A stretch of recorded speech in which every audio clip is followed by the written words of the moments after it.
ආයිබෝන් අද මම හඳුන්වා දෙන්න යන්නේ ඔබගේ ව්‍යාපාර ස්ථානයට වගේම ඔබගේ නිවසට අවශ්‍ය කරන ආරක්ෂිත පද්ධතියක් ගැන.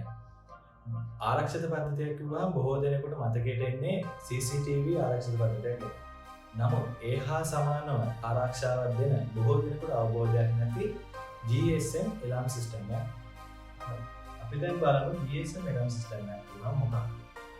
දැන් මම අරගෙන Woodguard GSM alarm system එක.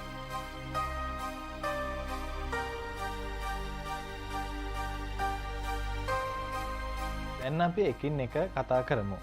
අපි මුලින් බලමු මේන් පැනල් එක ගැන.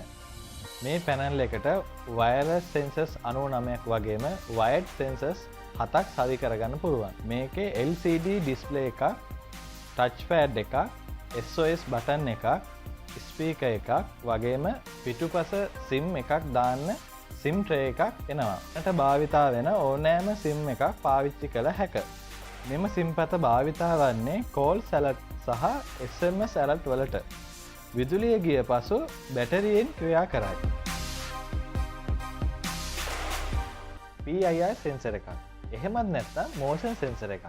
ඒ හරහා මීටර් 5-10ක් අතර කෙනෙක් ඇවිදගෙන ගියහොත් අපගේ ෆෝන් එකට SMS එකක් හෝ කෝල් එකක් එනවා.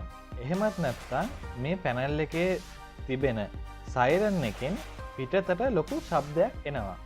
මේ පාවිච්චියට රූම් එකකට හෝ හෝල් එකකට භාවිතා කළ හැක. ඊළඟට ඩෝ සෙන්සර් එක. මෙය ගොඩක් වැදගත්. මෙය සවි කරගන්න පුළුවන් දොරකට හෝ ජනේලයකට. මීට අමතරව අපට මේන් පැනල් එක ක්‍රියා කරවන්න හෝ අක්‍රිය කරගන්න මෙන්ම හදිසි අවස්ථාවකදී රිමෝට් කන්ට්‍රෝල් එක හරහා සයිලන්ට් එක ක්‍රියාත්මක කළ හැකියි. එසේනම් අපේ මිලදී ගැනීමට හෝ මිලි විස්තර සඳහා තිරේ දිස්වෙන අංකයට අමතන්න.